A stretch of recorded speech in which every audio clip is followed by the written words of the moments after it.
kick us off.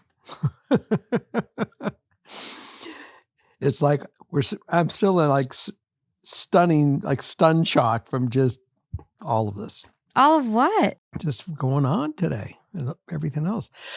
Okay, There you go. Cleanse. We're cleansing. Cleanse. Our life is not perfect. You know, we all have stuff we go through. And let's all just take a minute to just take a deep breath in through your nose. And let it go. Out through the mouth. One more time. In through the nose. Out through the mouth. There we go. Let's go. Hi, everybody, and welcome to this episode, a nice, relaxing episode.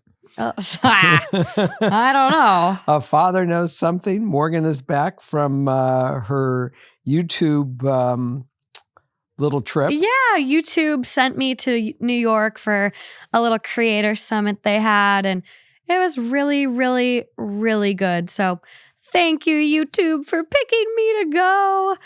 And then it was really cool. And then after she was done, you guess who, the love of her life, took off and he flew to go chase her down in New York because they went to a couple plays. Yeah, we had a good time. We went and saw The Great Gatsby on Broadway and Wicked. Both amazing. Like Wicked is iconic, right? And I wanted to see it. I've never seen it, so I wanted to see it before the movie comes out. And The Great Gatsby is new.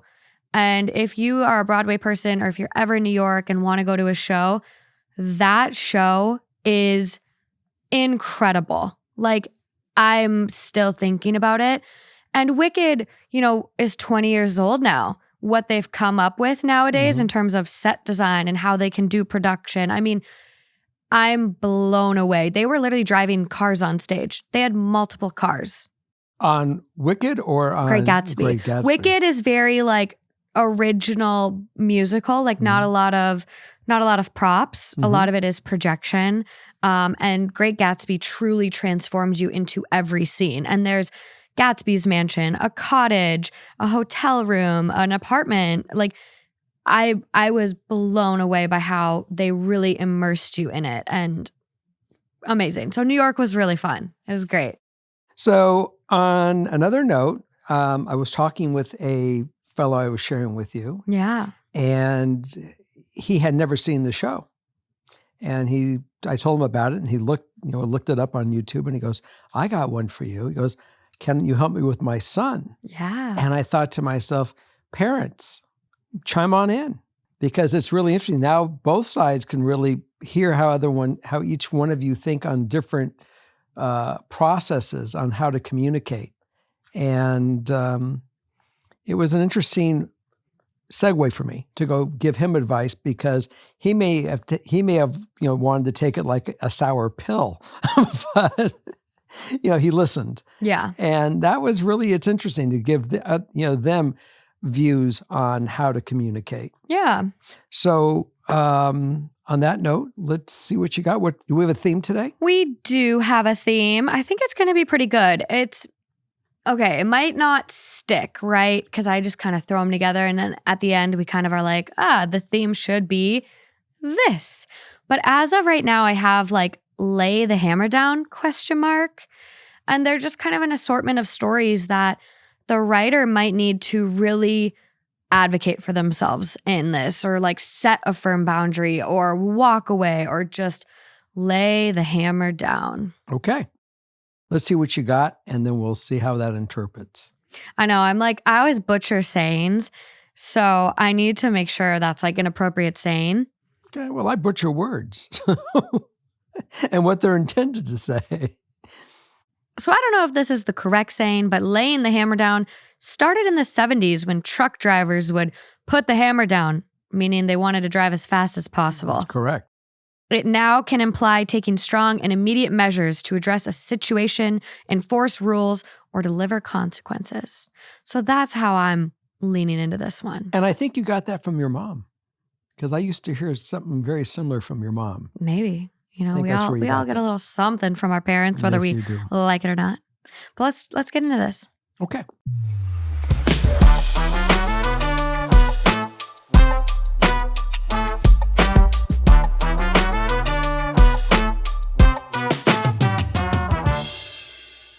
Okay, number 1. Good job. For the visuals, I'm holding up one finger. Dear Jerry, Morgan, Justin, I have a bit of a dilemma with a lifelong friend I need some advice on.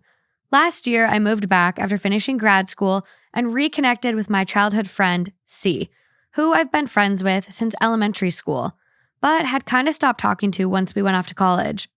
Growing up, she was always prone to being a bit of a drama queen, but I chalked that up to being young/immature.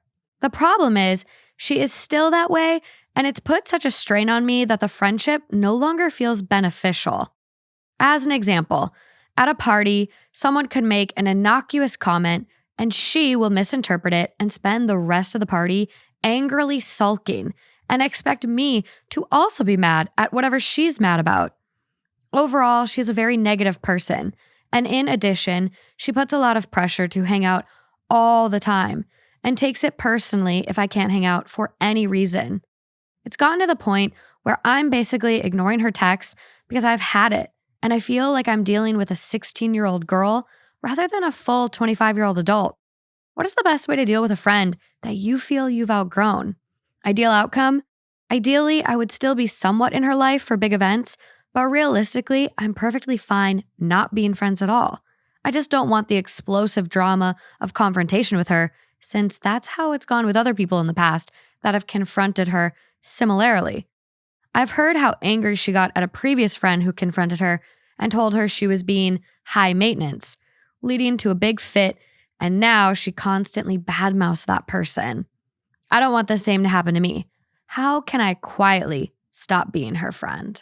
Quietly stop being her friend, or quietly maybe give it a last-ditch to communicate with her as a friend that there's something going on. So there's two different tacks.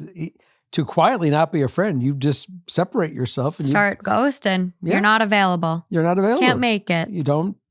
But that's the easy one. Yeah. The tougher one to do is to really be able to be a friend where you can go up to her and say, look, we've been friends a long time. Mm-hmm. And I understand that, we have different ways of looking at things, but it's becoming trying. And I'm going to offer some constructive input. And it's not meant to be destructive. It's meant just to communicate with you. And you have two choices after I say this. One, ignore it and think that I'm just, cracked in the head. Or two, saying, I have to reflect on this and maybe I can make some changes or improvements. And if you could do that in a voice that gives her the option to digest it, then you've done your job. And if it doesn't change, then you go ahead and you can just say, I'm busy. Yeah. But you really, as a friend, you are able to say, I need to be honest. There's an issue going on. And if it's affecting me, it might be affecting other people too. And if you don't feel it is affecting anybody else, then this is what you want to do. Then I'm not telling you not to do it. Just, I can't deal with it. Yeah. Yeah, it's a tough line because I'm kind of wrestling with this one in my head. And I'm like, is it even worth it having a conversation with someone like this who you already know from previous instances doesn't take criticism well, then badmouths the person, which I wouldn't worry about that because if she's badmouthing people, like everyone kind of knows she's a little off her rocker. Yeah, so and it's she's like bad-mouthing everybody and probably you already. So it's one of those things where it's like that shouldn't matter because her credibility probably isn't great as it is. But I don't think after a conversation with someone like this, you do remain friends. But again, is a friendship with someone like that worth it? But if you do want to lay the hammer down and like hopefully have a constructive outcome, hey, I love our friendship. I love hanging out with you. But, every time we hang together, I feel it's very negative. And I'm not going to be mad at someone because you want me to be mad at them. So how can we move forward where, things feel happy and healthy for both of us? Because I don't want to lose you as a friend, but it doesn't feel good hanging out with you right now. Yeah, they have a lot of history together. Mm-hmm. We've been friends for, 20 years since we were kids. And I'd like to be able to be, someone that can say in another 30 years, we've been friends for 50 years. Yeah. But sometimes we go through growth. and we go through experiences that make us, deal with situations differently than the other one would deal with it. And if you have an issue with, some of these other things, maybe you have to reflect within yourself how to deal with it and not let it affect you. Yeah. Because it's affecting your friendship with other people as well. And so if I don't share what I see, then I'm not being a friend to you. For sure. And that's really what I'm trying to do. And if you're mad at me for saying it, I Oh, well. respect that. Yeah. You're entitled to your feelings. Yeah. Maybe we're just not good at being friends anymore. So it's communication. You gotta open the door and then let them close it if that's what it's going to be. It's a good way to put it. I'd love to see your guys' thoughts on this one. Maybe a poll on YouTube. Would you tell this person or would you just slowly fade out the friendship? Because it's a tough one. Tough one. But moving along. Yes, ma'am. Number 2. 2. 2. Let's see. Little 2s. I just want to say thank you in advance for the advice. I've just found the podcast and binge listened on the way to work and if I'm painting. I'm a 29-year-old female and lately I've been feeling some tension in the workplace. I am a woman who works in a male-dominated trade. It's a maintenance job. I'm the second youngest person in the department and one of only 2 women on the team. I love my boss and have many conversations with him about it, but there are these 3 older males. I think they're in their 40s or 50s, and one is in his 70s. Every time I ask them for help, I either get ignored or they just do it for me instead of coaching me through it so I can get better. Anytime when I make a mistake, I get thrown in the hot seat. I have always said, let me get practice at something so I can get better at it. It really is just getting to be a drag to go to work. How can I ease the tension and still enjoy what I do? Thanks again for taking the time.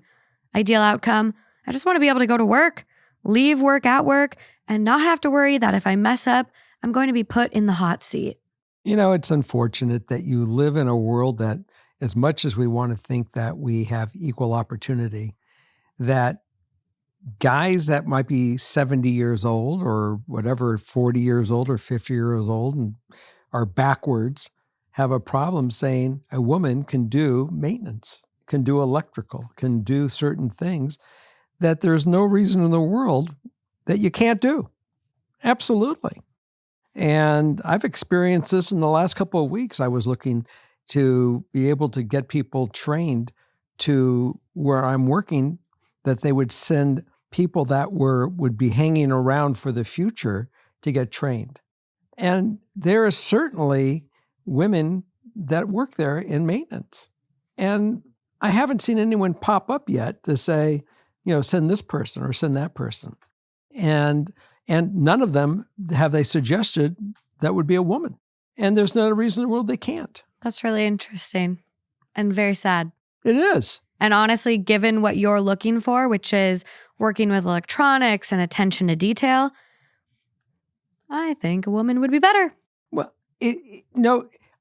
I'm going to say that there was certainly going to be no better, no worse either way, because all the people there are going to have to be trained. So if I have to train somebody, I don't care if it's a woman or a man. I want to train someone that will be able to look at the situation, know how to fix it, and move on. No, I'm joking. I just think, knowing my life, the guys in my life are not as attention to detail as a lot of the women in my life, personally. So, I think in terms of what you're doing and training and, that's fine and dandy, but it's just interesting. It's all interesting. Now let's go back to her thing. Her thing is, how do I deal with it? And the answer really is that all you can do is be as proficient, and if there's something that you're not with knowledge and they don't want to help you, resort back to your supervisor. Yeah. And I would also quietly come up with other ways of helping yourself through it. YouTube. Yeah, if that's a credible source for your field. I like the idea of going to your supervisor who you already talked to this about. Mm-hmm. I like teaming up with maybe the other women that are there, woman, singular. Mm-hmm. I think, you guys creating the network with yourselves is really powerful because unfortunately a lot of the jobs today are still boys clubs. And maybe you can make a friend with, one of the older guys and say, hey, I'm really looking for a mentor. Would you be interested in being that person for me? There's some stuff I haven't come across yet in training or school or whatever. Would you be able to help me? I really want to do well at this job. I love my job. I love this career. I don't want to get put in the hot seat. And, I'd really appreciate just some guidance. I want to learn. I'm not trying to brush my work off on anyone. I want to learn. I want to succeed. Yeah. Everyone does. That's it. I'm here to succeed. And if I don't know it, I'm the kind of person that's not afraid to ask. And I understand that, evidently it might be uncomfortable for you guys, but, we're all people and we're all here to serve the same company. Yeah. And I want to make sure that I do the best job I can do. That's a good way to put it. Okay. Keep us posted how it goes, but wishing you luck.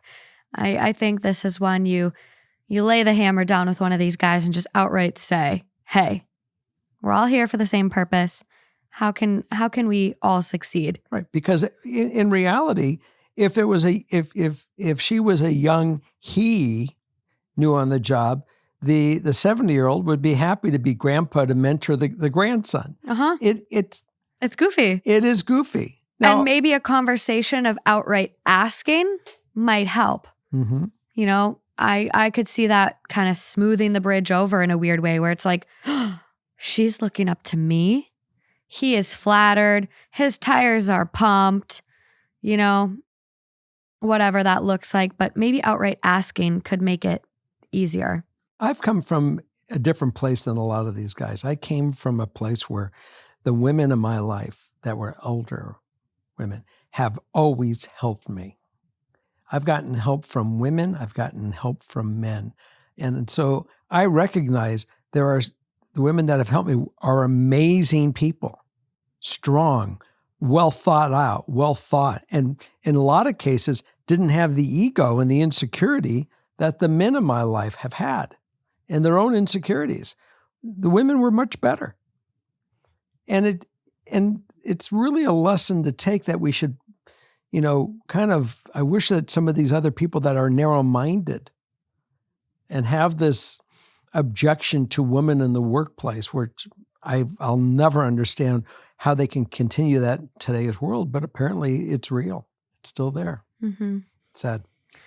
Honestly, and the best thing you can do for women, especially in a maintenance field or a male-dominated trade like that, is just keep doing it. Like you are going to make it easier for the women behind you. Like I was just talking to someone this weekend who I love. Her name is Michelle Carre. She's on YouTube.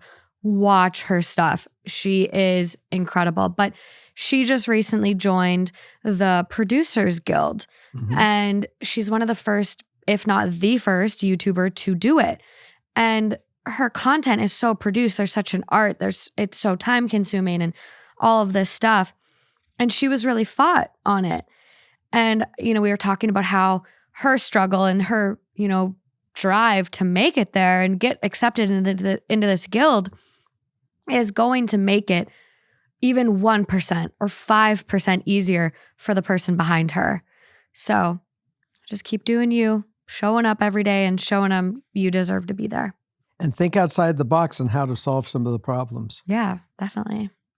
One of this week's partners is Paired. Some of my favorite feedback I get when I meet listeners is that the show has helped them learn more about their partner, their friends, their kid, and address topics that they never would have had otherwise. Well, now you can go even further with Paired. It's an app for couples who want to strengthen their relationships. And it's founded on the simple belief that real, long-lasting love is a daily practice. All of Paired's content is backed by experts and relationships therapists, and it's proven to work. It's easy to get started. Both you and your partner download the app, pair together, and everyday Paired is going to give you personalized questions, quizzes, and games to help you stay connected and deepen your conversations, all while having fun. Justin and I have been using this, and this is not something we've ever done before. One question I can think of that we've loved is, what's something you really admire about your partner? And being able to share our responses and maybe realize something that he appreciates me that I didn't know was so cool. So whether you're just a few dates in or have been together a long time, find the time to connect with your partner and nourish your relationship. With a Paired app, it's easy and fun, and it only takes 5 minutes a day. We have an exclusive deal for our listeners. Get 50% off a subscription by going to paired.com/FKS50. Again, get 50% off if you sign up for a subscription by using our link at paired.com/FKS50 to sign up today. Okay. I'm ready for the next one, number 3. Number 3. I'm 30 and my husband is 32. I don't know where to start really. In the past, my husband has cheated on me. The first time I caught him, he was pretending to be some ripped guy and asking for nudes from different girls. The second time, I was pregnant with my second, and he was messaging an old friend, which I think they had a relationship in high school, but he won't admit to me about it, telling her how beautiful and gorgeous she is. So you'd understand, I don't trust him. Yeah, why would you? I only really stayed with him for my kids. Dumb, I know, but anyways. He apologized for what he's done in the past and has since not cheated that I know of, but there's been a few times where he won't show me his phone when I ask for it.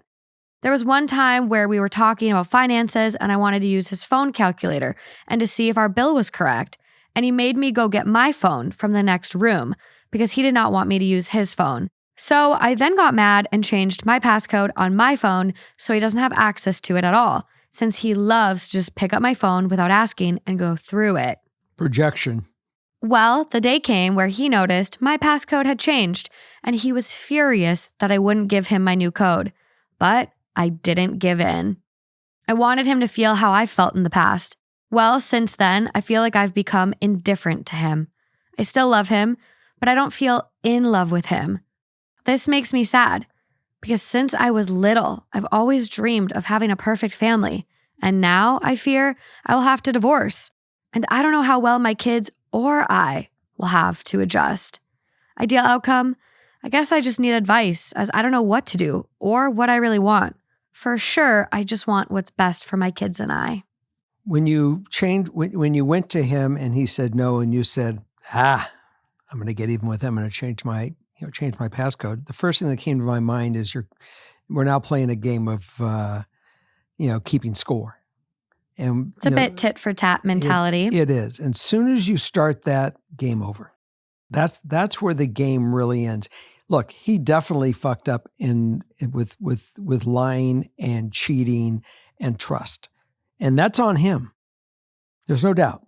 Going into the game, I think you would be much better off just to literally confront it and say, look, we have a trust issue going on in our relationship and it's not working for me. So why don't we just, call it a day if that's what you want? Because if he says, well, I don't want that, then you'll say, you don't want that? Then we got to make some changes right now because trust is gone. I don't feel in love with you anymore because trust is gone. How can a person be in love with someone they cannot trust? Can I love you because you're my children's dad? Yeah, I could love you, but it doesn't make you my lover anymore. That's trust. And that's where you're missing the boat. So you better figure out really what you want to work for. Because if you want to work for us, then there's got to be some changes. And that's the way I would approach this. And anything less than that, you go to a counselor or do anything else, I'm sure they're going to go back to this trust issue. And do you really want this? Mm-hmm. Because here's your chance now, buddy, to get out and get out easy. I'm going to go along with it. I'm not going to fight you on it. Which, I think at one of the last lines here, it kind of already shows to me, though, that it just doesn't seem like this is your person. It hasn't been healthy since pretty much the start, and especially in major moments. Before the second child. And then you're pregnant with your second, and he's having an emotional affair at the very least. What? But the line here, I still love him, but I don't feel in love with him. And how can you? How can you be in love with someone, as you said, that you don't trust, but someone that you also he's keeping you in this state of fight or flight. Mm-hmm. He is just creating such anxiety in you, I'm sure. This would be terrible. Yeah, and the reason why he's checking her phone? He's cheating. He's projecting. He's projecting. Absolutely. I mean, to have you could look at that as a lot of different ways. He's insecure. He's doing bad things. So he's projecting and checking on you. And at the very least, it's controlling. Yeah, he knows what he's doing. And because you didn't give him your passcode, you didn't give in to him, he's going to ignore you now as a punishment. You're indifferent to him. This is done. In my head, to me, this is done. And I do think it's scary having to start over, especially after you have kids with someone. Mm-hmm. There's a lot of complexities there. But I do think you are going to keep going through this vicious cycle if you don't lay the hammer down and change your life.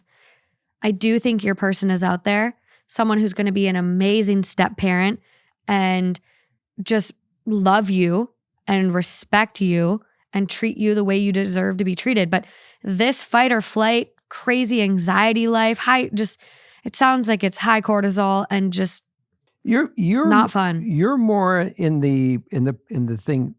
Done. I'm done and out of here now. And I'm not quite there. I'm saying you need to go have this conversation and say, dude, if you want this, you better work for it, buddy. Because you don't think they've had that already after all of these times? I don't think so. I think that she needs to make sure that they communicate for it. If she had the communication conversation, then yes, you're right. You're done. You can't do anymore.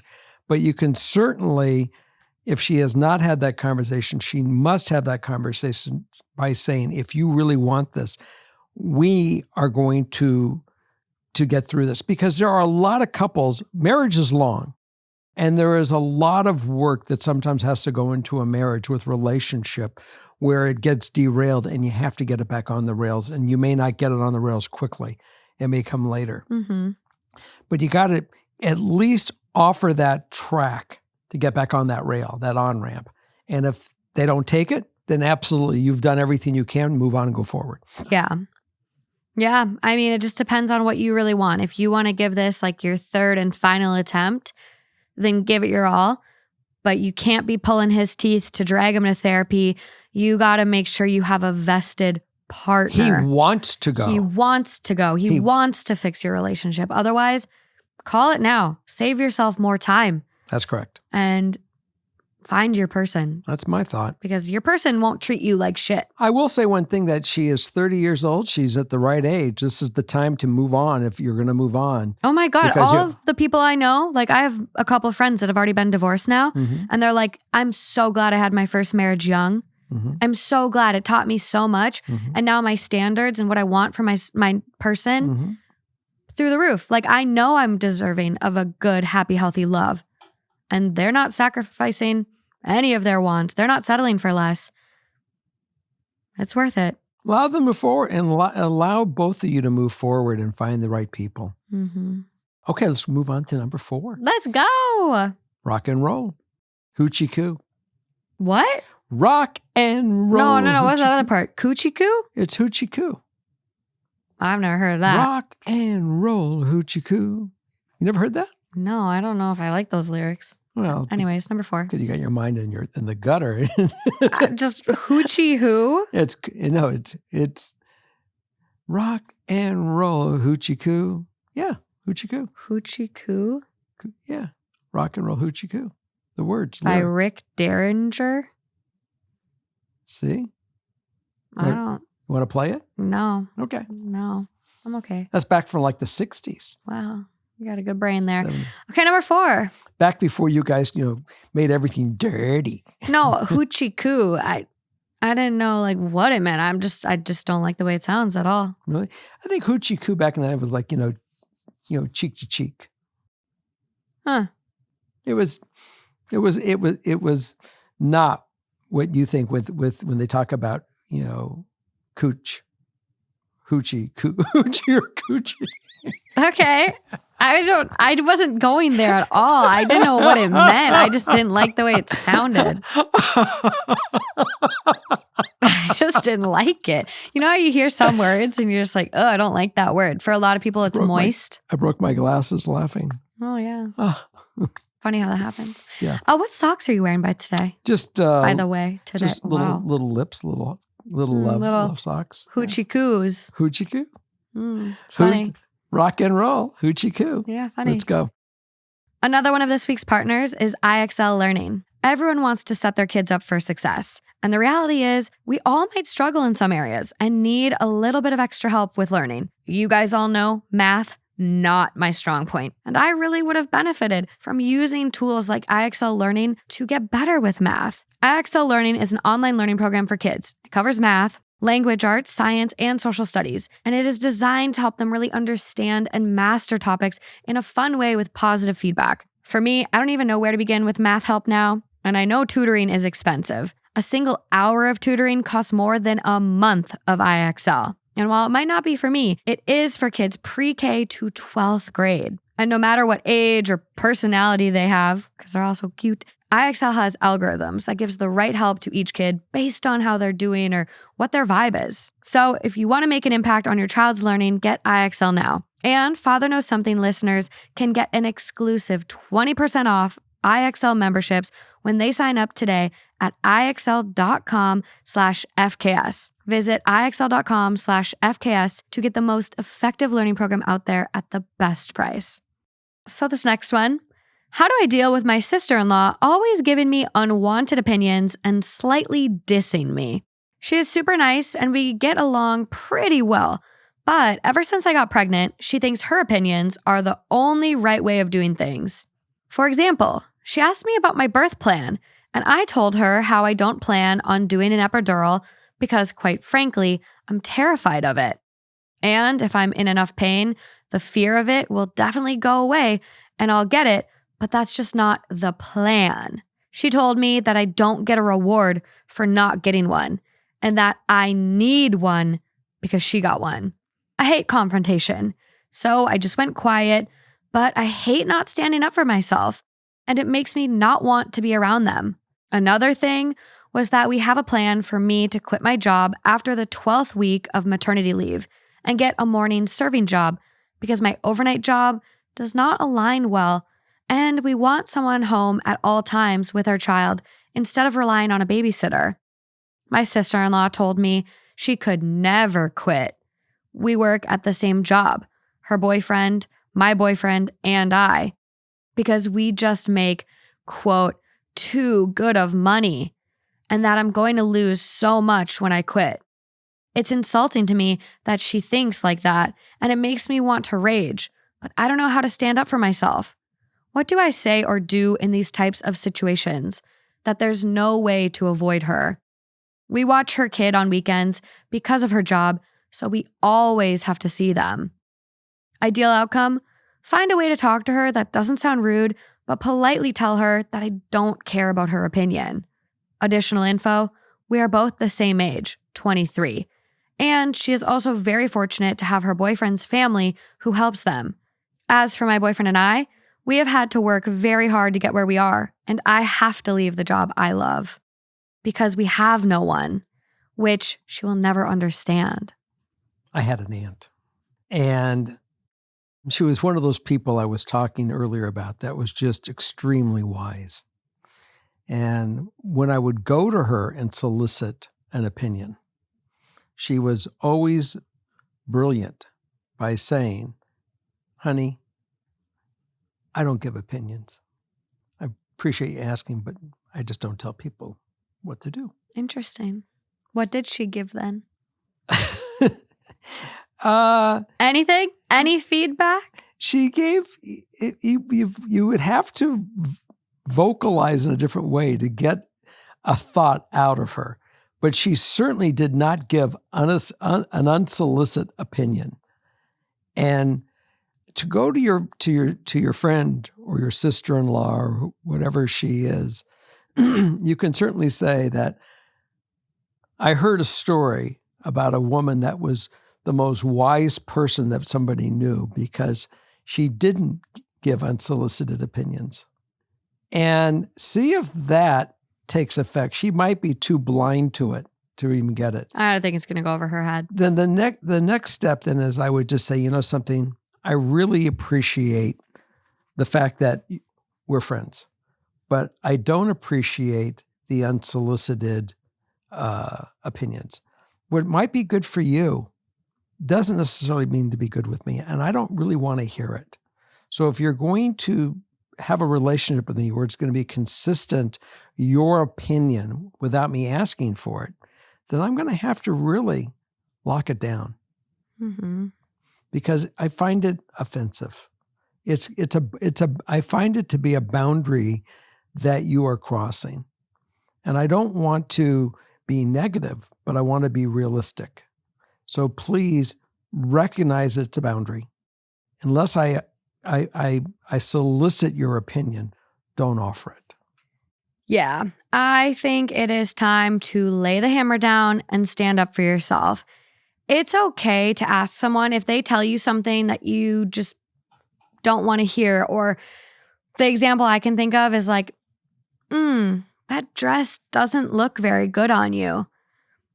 And you're out at dinner already. You can't go home. You can't like quickly change at home. Well, that's a horrible thing to do. Terrible. But some of these comments kind of give that vibe of like, why are you even telling me this? Are you telling me this to be helpful or hurtful? Hurtful. And you can ask her that. Ask her like, are you telling me this to be helpful or hurtful? Okay, thanks, I guess. Like, what do I do with this? Like, me and you are not— You go in the bathroom and take off all your clothes and come out wearing a towel. Do you want to trade outfits? Maybe this would look better on you. Like, it's just one of those things where it's like the epidural, for example. I'm really happy that that's the route you went. Obviously, we're each entitled to our own birth plan. I hope you'll respect what I choose for my body. I'd love to not talk about this again.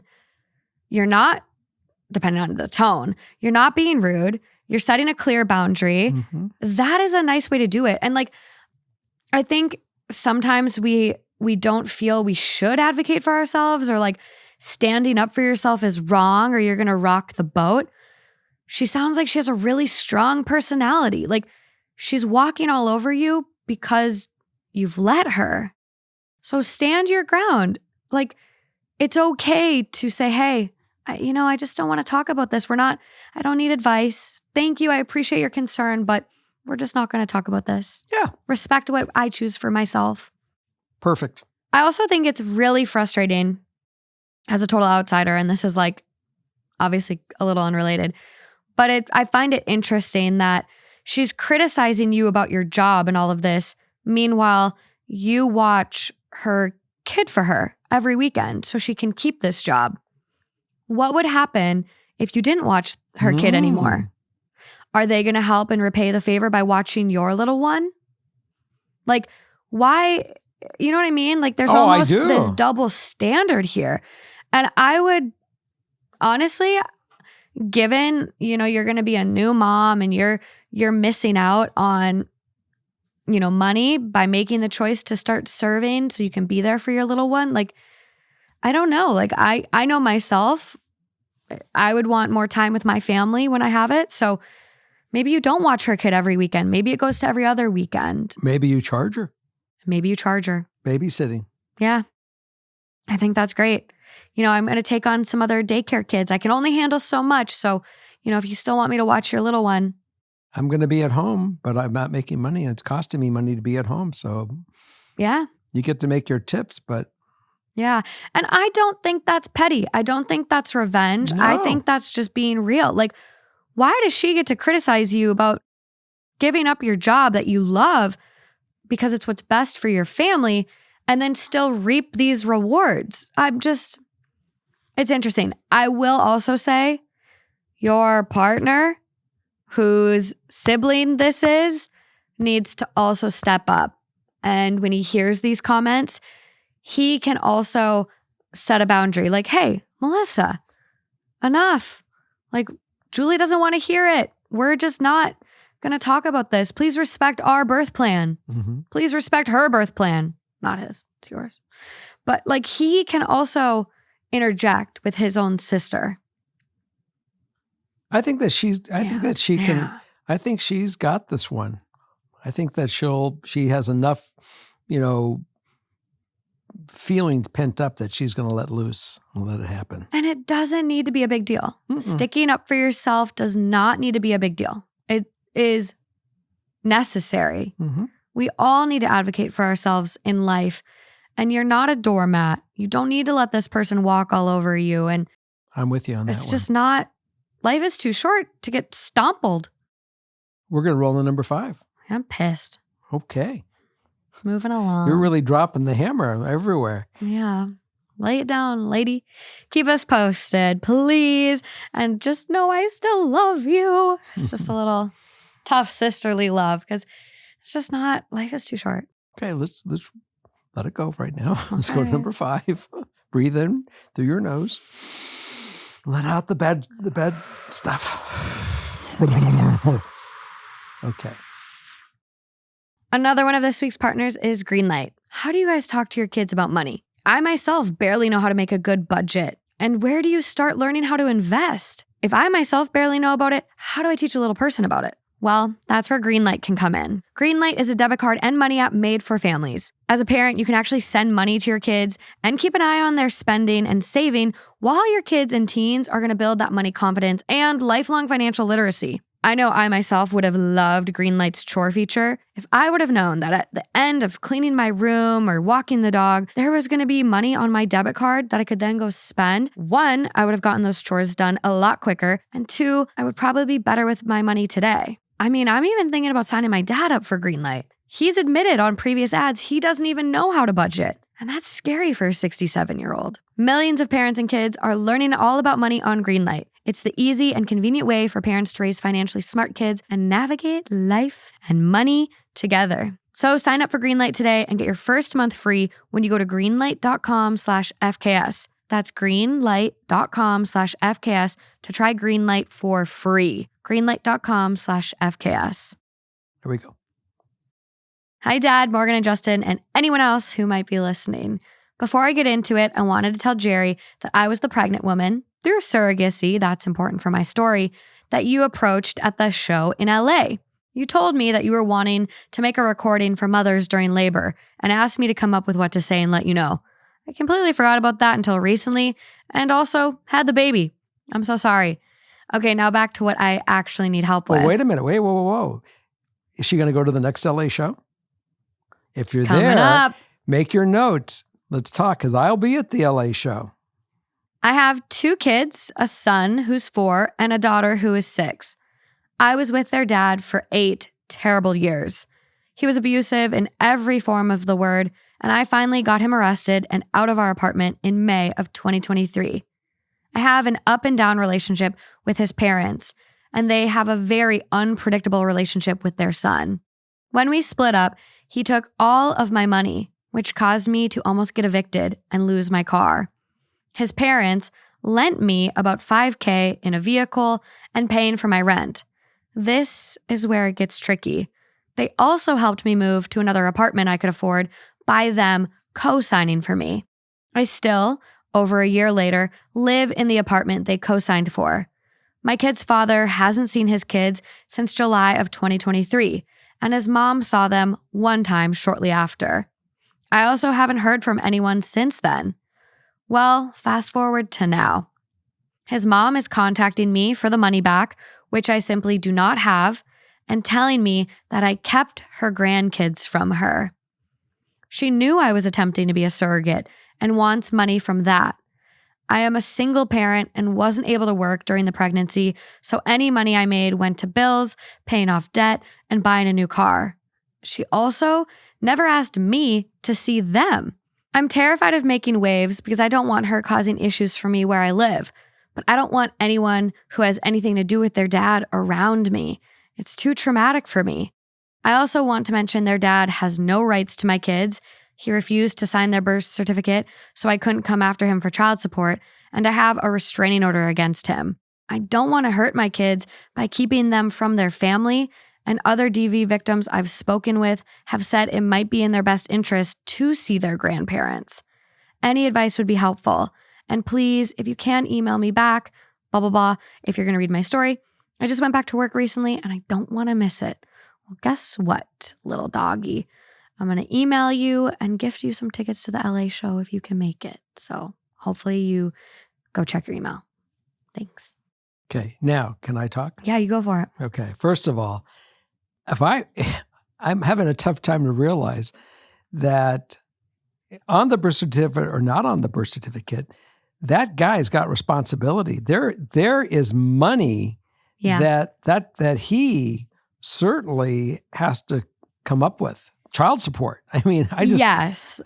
From my understanding, you can get the courts to order a paternity test, and you can also get court-mandated child support. However, I think there's also a lot of complexities here with how their relationship was. It was very abusive.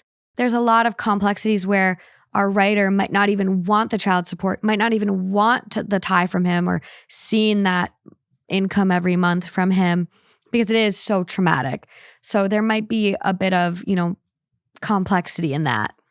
But yes, as far as your options, you can take him to court and a paternity test will be done.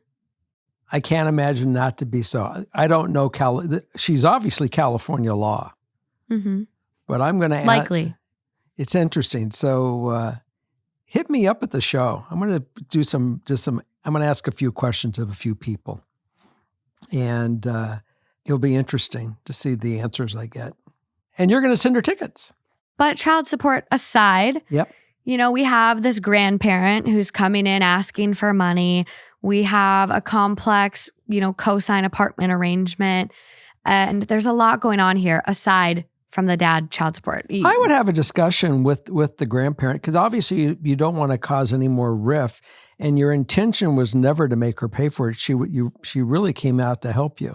So if there is a conversation to get you guys back on track, I would at least try to get that conversation or make the attempt for the conversation. I've had to have conversations with people in my life where I have someone who always says, well, I don't hear from you. And I go, I don't hear from you. The phone works both ways. If you put in effort, I'm going to reciprocate it. But there hasn't been effort. In the past, it's felt like I'm the only one reaching out. And after a while, that gets old. It just becomes very emotionally draining. Mm-hmm. No one wants to feel like they're pulling teeth to communicate with someone. So I would love to have a relationship, but I want it to be mutual. You want to see the kids, reach out to me. That would be great. I'll reach out to you as well if the effort is there. But the phone works both ways. Mm-hmm.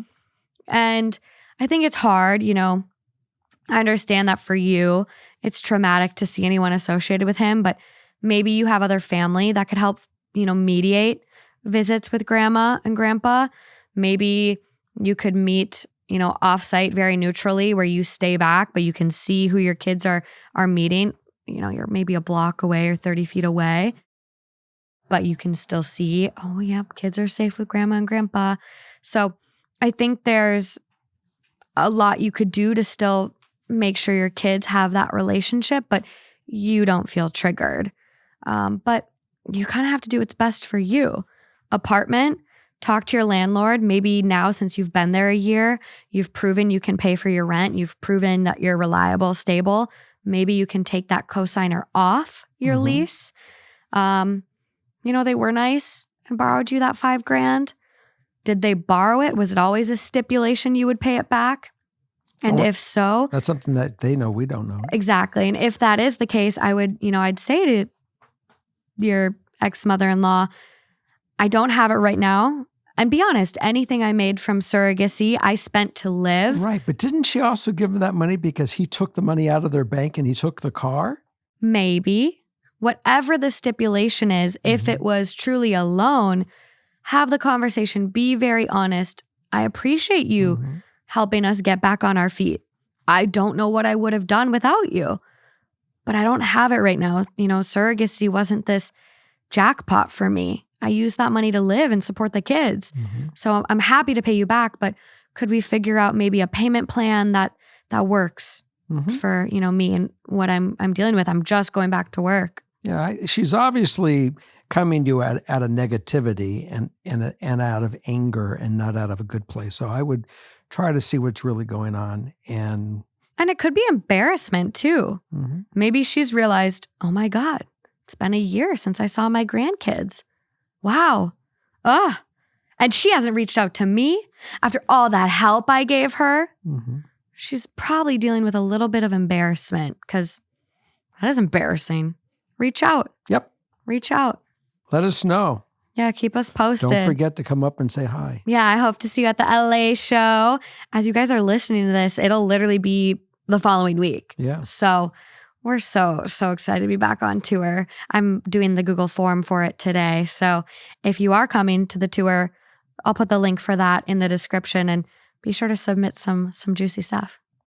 Okay, we're going to move on to this is going to be number 6. It will be number 6. I got one for us today. Good, let's do it. My now husband, 27 male, and I, 23 female, met and started dating 3 years ago. When we were dating, his parents let us do our own thing and let us figure out our own relationship. We got engaged March of 2023, and since then, his mother has been very intrusive and constantly in our business. I figured it was just the excitement of the wedding and I would settle down after the wedding. Well, we got married this last July. Congratulations. Since then, she calls every night, constantly bugs us for our monthly schedule, and they will invite themselves over on weekends we are home. We travel a lot for our jobs and are currently building a house. I brought this up to my husband, and he agreed that it is overbearing and starting to become a problem. However, my husband is not the confrontational type. He simply just doesn't answer when she asks for our schedules, etc. So I am always the one who has to tell her no. I feel like she sees it as me making the decision for the two of us, and I'm the one who doesn't want them around. I do want to keep a healthy relationship with my in-laws.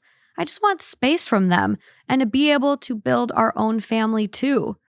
Ideal outcome, to not build a resentment towards my in-laws because they aren't giving us space. I'm going to add another one for you. To not build resentment towards my husband because he won't set boundaries with my in-laws. Because that would pop up real freaking fast for me. No thanks. He brought them to the game. They're yours. Take control of it. Everyone knows how I feel about that. Like, be responsible for your family of origin when they're causing problems. Keep them in line, sir. Lay down the hammer. Your thoughts, though?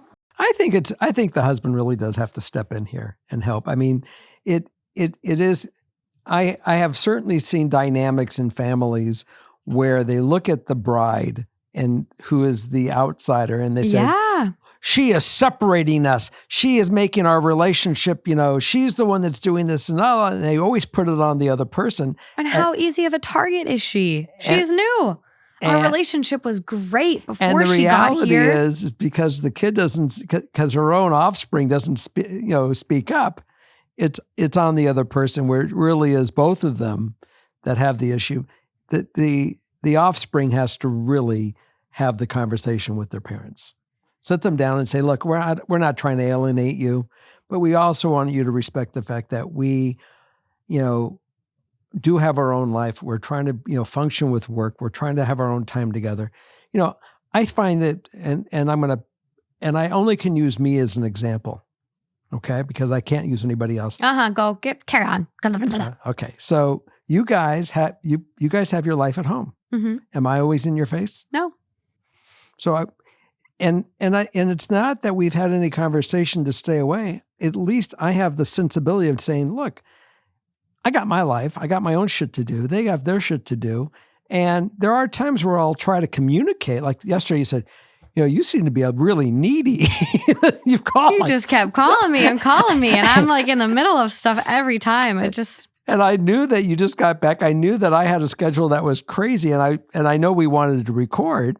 And I was trying to get to you to say, at least talk to me, jerk. So there's a lot going on.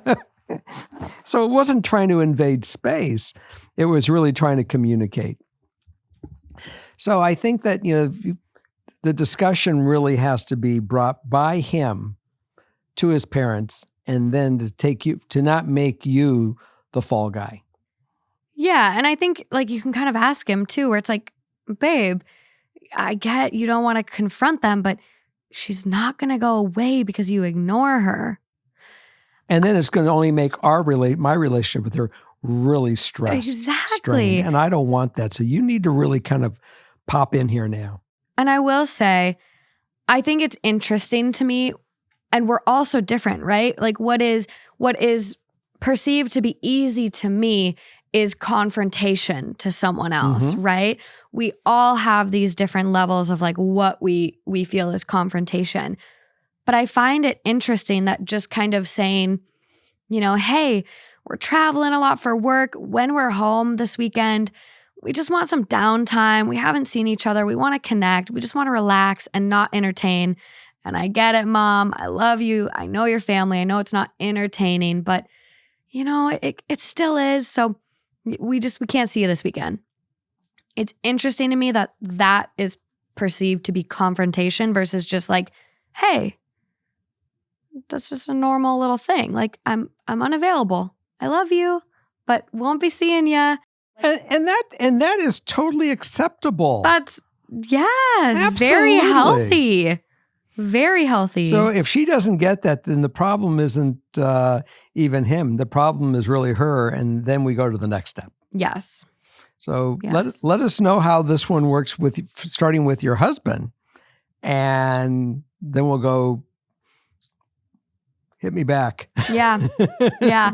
He does need to step up a little bit and have conversations with his parents. He has to step up a lot, not a little bit. He's got to step up to the plate, batter up. Mm-hmm. Mm-hmm.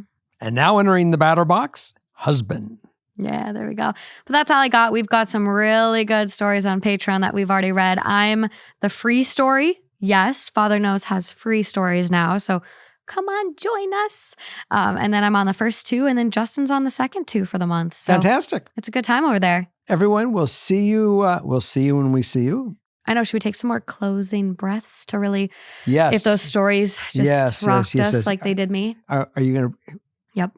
In through your nose. Is Carrie going to guide us? Carrie's comfortable on the couch over there. Come on. Carrie's going to be on my Patreon if you want to see Carrie. Say, Carrie, guide us. Breathe in, release. You're not guiding. You're just. I got it. Okay, everyone, breathe in through your nose. Okay. 1, 2, 3. And now out through your mouth. Good. On the next one, as you exhale, count to 6 in your head. So in through your nose for 3. Out through your mouth for 6. 1, 2. Just breathe out. Good job. Thanks for being here, friends. 10, 11, 12. Okay, bye. 14. Are you going to say goodbye? Bye-bye, everybody. We love you.